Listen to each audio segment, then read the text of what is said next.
Теневой флот России представляет собой совокупность судов, применяемых для транспортировки нефти, нефтепродуктов и СПГ в обход санкций, наложенных после начала военных действий в Украине.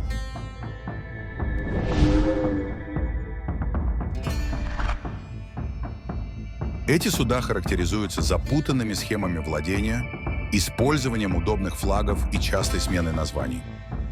Они прибегают к различным методам маскировки груза, включая перегрузку между судами, выключение систем слежения и передачу недостоверных данных. После введения западными странами санкций против России в декабре 2022 года был установлен потолок цен на российскую нефть в $60 за баррель. Это ограничение запрещало западным компаниям участвовать в транспортировке российской нефти по ценам выше установленного предела. В ответ Россия развернула масштабную операцию с использованием теневого флота. Анализ норвежской береговой администрации показал существенное изменение маршрутов танкеров. Если до 2022 года они направлялись преимущественно в европейские и американские порты, то после – в Марокко, Китай, Индию и Грецию. Ежедневно через норвежские воды проходит около 12 судов теневого флота. Хотя практика использования теневого флота не нова и применялась ранее Ираном и Северной Кореей, российский подход отличается беспрецедентным масштабом. Теневые суда теперь составляют 17% мирового танкерного флота. Они часто представляют собой устаревшие суда без надлежащего страхования и с непрозрачной структурой владения. Суда теневого флота обычно не имеют стандартной страховки PEI, что перекладывает ответственность за возможные инциденты на налогоплательщиков стран, где происходят происшествия.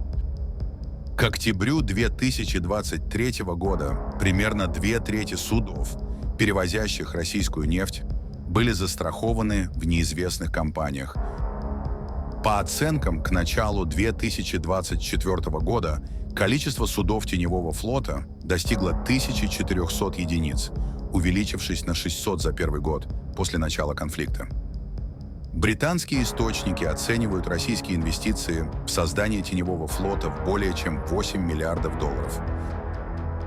Согласно данным компании Trafigura, к февралю 2023 года около 600 танкеров теневого флота перевозили российские нефтепродукты, а к декабрю их число выросло до 1089. В 2023 году 75% мирового теневого флота было задействовано в транспортировке российской нефти, обеспечивая 45% всех российских нефтяных поставок.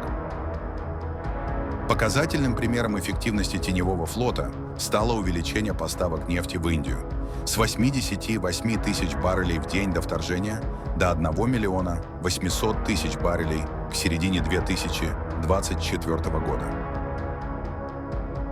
Помимо теневого флота существует также серый флот из примерно 900 судов, чьи владельцы и соответствие санкционному режиму трудно установить.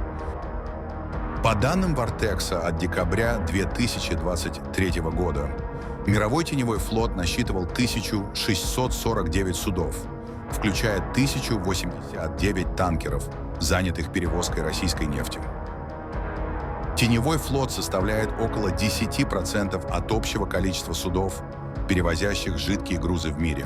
Схема транспортировки нефти из российских балтийских портов существенно изменилась после начала военных действий в Украине. Береговая администрация Норвегии отметила рост объемов и дальности перевозок, а также участившиеся случаи перегрузки нефти между танкерами. Подозрительные остановки судов в Аравийском и Средиземном морях указывают на вероятные операции по перевалке груза.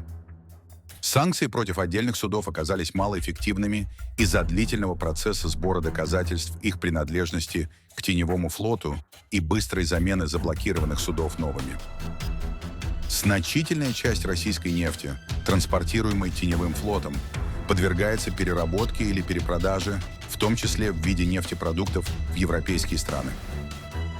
В 2023 году наблюдался значительный рост импорта нефти из России в Индию на 140%, с последующим увеличением экспорта нефтепродуктов из Индии в ЕС на 115%.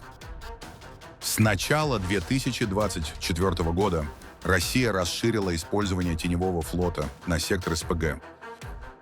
К июню 2024 года Bloomberg сообщил о получении Россией контроля над танкерами для перевозки сжиженного природного газа. С августа 2024 года зафиксировано 8 поставок с Arctic SPG-2. В июле 2024 года стало известно о приобретении более 50 СПГ-танкеров, зарегистрированных в ОАЭ. Часть этих судов, оформленных на компанию White Fox Ship, получила разрешение для навигации по Северному морскому пути. К октябрю 2024 года теневой флот обеспечивал до 70% морских перевозок российской нефти. К июню 2024 года объем таких перевозок достиг 4,1 миллиона баррелей в день, удвоившись за год. Bloomberg также сообщил об использовании российскими танкерами услуг вооруженной охраны от компании Sinbad Navigation при проходе опасных маршрутов в Индию. Охранники преимущественно из Непала, Индии и Шри-Ланки используют оружие, зарегистрированное в Великобритании. Это привело к отзыву лицензии у 3 судов арсеналов – Genesis, Siam и Антарктический сон.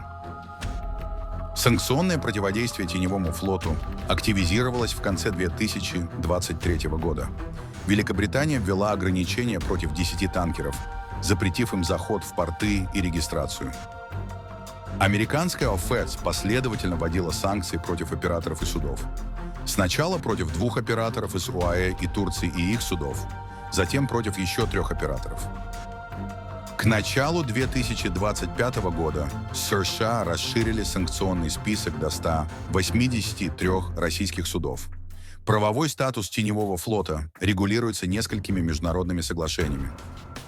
Конвенция ООН по морскому праву 1982 года предусматривает механизмы ограничения опасного для экологии судоходства. При этом Копенгагенская конвенция 1857 года гарантирует торговым судам право мирного прохода через датские проливы, а Конвенция ООН обеспечивает свободный проход через 12-мильную прибрежную зону. Если судно не использует услуги стран, введших санкции, и не ходит под их флагом, формально оно не нарушает законов. Аналитический центр Европарламента отмечает растущие экологические и навигационные риски, связанные со старыми и плохо обслуживаемыми судами теневого флота. Показательный случай произошел в феврале 2023 года, когда 2 танкера одновременно попали в бедственное положение в Гибралтарском проливе. Financial Times указывает на проблему со страховкой. В случае аварии она может быть аннулирована, что особенно опасно при разливах нефти. В январе 2025 года возник инцидент с танкером «Эвентин», дрейфующим у германского побережья с 99 тысячами тонн нефти на борту. Появились опасения использования теневого флота в гибридной войне. Элизабет Броу из Атлантического совета предполагает возможность использования этих судов для диверсий. В конце 2024 года эти опасения подтвердились. Финские власти задержали танкер Eagle S, подозреваемый в повреждении подводного силового кабеля S-Link 2 и 4 интернет-кабелей в Балтийском море.